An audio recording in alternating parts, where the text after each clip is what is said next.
Ya, karena sebagian kita di Indonesia ini yang nggak paham fikih sholat berjamaah. Ya, imamnya dorong-dorongan. Imam harus ditetapkan, nggak boleh dorong-dorongan. Imam ditetapkan oleh pengurus masjid.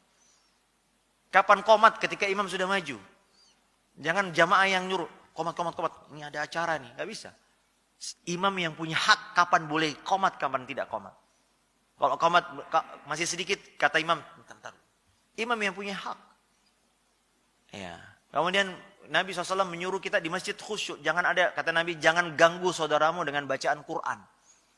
Sebagian kita, akhi, antara azan qomat, muazzinnya malah baca salawat. Kita mau sholat sunat terus gimana? Jadi saya memahami ada sebagian orang nggak nyaman itu. Karena pelaksanaan sholat berjamaah belum sesuai dengan syariat Islam.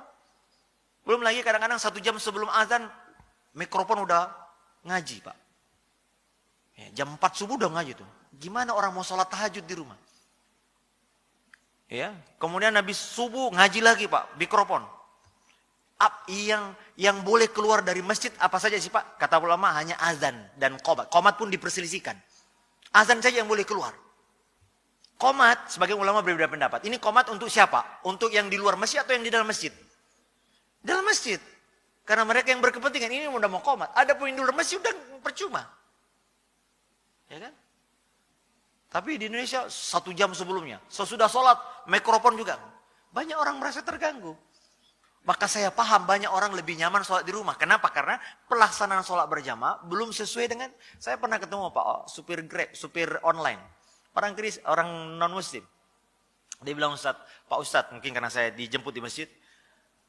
Menurut kami Islam ini agama berisik, Pak. Itu siang malam. Itu ya mulai dari pengajian ibu-ibu.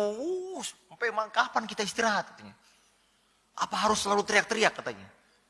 Islam yang sepertinya mereka pahami, Pak. Padahal Nabi SAW di masjid gak boleh suaramu jangan. Kenapa? Ada saudaramu yang sedang berdoa dan sholat. Tapi kita, akhi, Masya Allah, masjid ini ya, gak bisa kita khusyuk. Bertetangga dengan masjid, banyak orang menghindari. Kenapa? Berisik, Ustaz. Saya ketemu ada seorang pilot. Ustaz, saya pindah nih. Saya punya bayi, tapi jam 4 udah corong masjid itu keras banget. Habis maghrib sampai isya corong. 20 menit, 30 menit sebelum azan udah ngaji, keras banget. Kita kalau ada tamu gak bisa ngapa-ngapain. Istrinya komplain ke pengurus masjid, Pak, tolong dikecilin, Pak. Bapak, ibu ini Islam atau setan katanya. Suara ngaji kok gini. Ya gimana orang mendengar Quran kan ada saatnya. Tidak setiap orang harus diperdengarkan Quran. Maka berusahalah kita melaksanakan sholat berjamaah dengan baik, Pak. Saya di masjid dekat rumah saya pernah dijemput oleh salah satu supir yang ya belum ngaji gitu. Tapi dia bilang, Ustaz, saya setiap sholat di masjid Ustaz dekat rumah itu kayaknya lebih tenang. Lebih khusyuk. Kenapa? Orang habis sholat, habis azan, tenang. Semuanya sibuk berdoa masing-masing. Gak ada yang ngobrol. Terus sholatnya rapat, nyaman. Bacaan imamnya, Masya Allah, kayak Ustaz kita tadi, enak, nikmat. Gak terlalu lama, juga gak terlalu cepat. Nah yang begini, itu fitrahnya orang awam nih. Orang awam dia, Pak, supir. Nah ini ada orang sholatnya cepat, Pak. Kadang-kadang kita, Pak, sholat berjamaah cepat, tapi zikirnya lama. Doanya panjang. Ini salah kaprah. Harusnya ketika sholatlah kita sungguh-sungguh berdoa. Adapun selesai sholat ya silakan ya, ada yang mau mungkin punya hajat mau pulang. Tapi kadang-kadang kita nggak enak pulang karena imamnya zikir.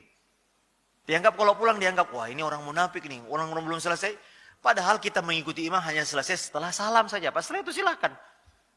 Walaupun yang afdal kita berzikir, tapi kalau ada hajat, ada tamu, ada apa, silakan tinggalkan.